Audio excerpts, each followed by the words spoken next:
Hello and welcome to Standard Deviation, my column and video series.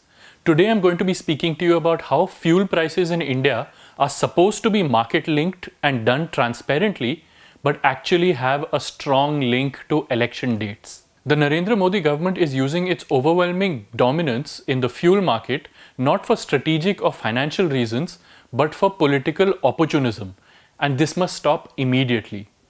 It's no coincidence that fuel prices, which had remained absolutely unchanged since June 2022, even though oil prices had fallen substantially since then, were only lowered a day before the model code of conduct for the 2024 general elections took effect in March. This election-related manipulation of fuel prices has been evident before. It would surprise nobody if fuel prices were reduced again shortly before the upcoming assembly elections. This is blatant misuse of public sector institutions for political gain and should be called out as such.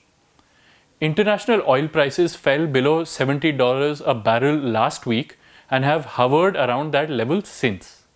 Average oil prices for Indian purchasers stand at $73.5 a barrel, the lowest they've been since December 2021, and are likely to fall further in line with the international trend.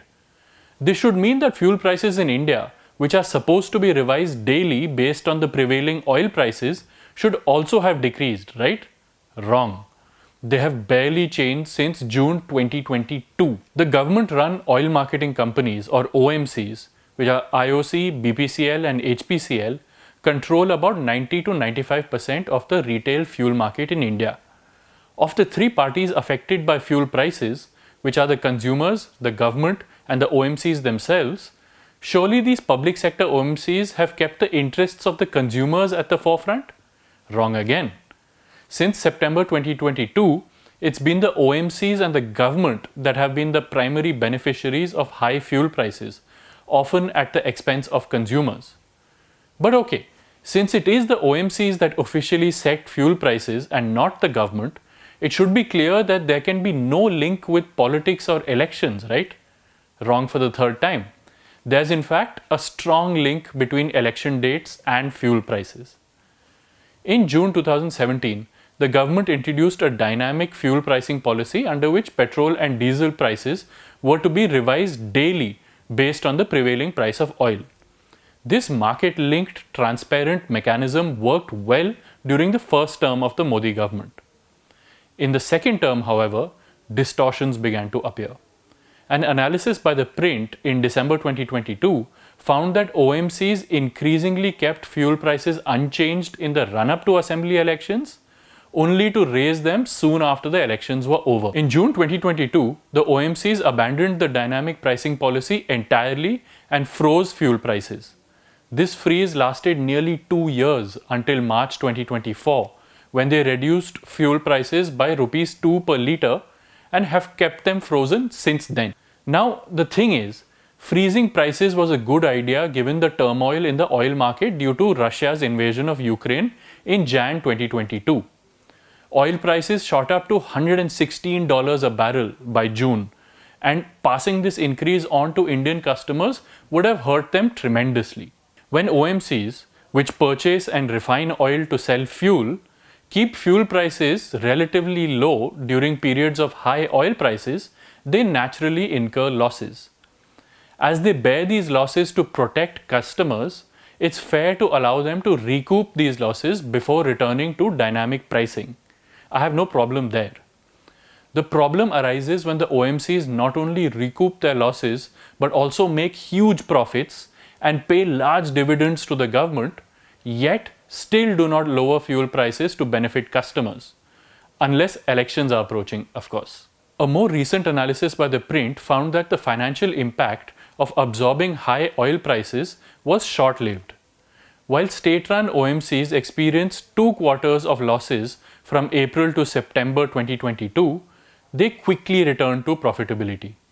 In fact, the 3 state-run OMCs ended FY23 with profits of more than 19,000 crore put together, meaning that the profits earned in the last 2 quarters of that financial year exceeded the losses incurred in the first 2 quarters. This strong profitability continued into FY24 as well, with state-run OMCs seeing profits surge by a whopping 324% as oil prices remained significantly lower than when the fuel prices were frozen. This increase in profits allowed the OMCs to pay the government 12,775 crore in dividends, which is an 83% increase over the previous year. Despite this return to profitability, the OMCs decided to reduce petrol and diesel prices by Rs 2 per litre each only once on 15th March 2024. The Model Code of Conduct for General Elections 2024 kicked in the very next day. Oil prices are currently nearly 40% lower than they were in June 2022, when the fuel prices were effectively frozen. Yet, consumers have not benefited from this decrease. When asked about this, the government has conveniently argued that the fuel prices are set by the OMCs, not by the government. However, when you ask the OMCs, they direct all queries about fuel pricing to the Petroleum Ministry. The state-run OMCs must answer several questions. First, who is actually responsible for setting fuel prices in India? Second, if the OMCs are responsible for setting fuel prices, why have they abandoned the official dynamic pricing policy for so long? Third, why do price changes so closely align with election dates?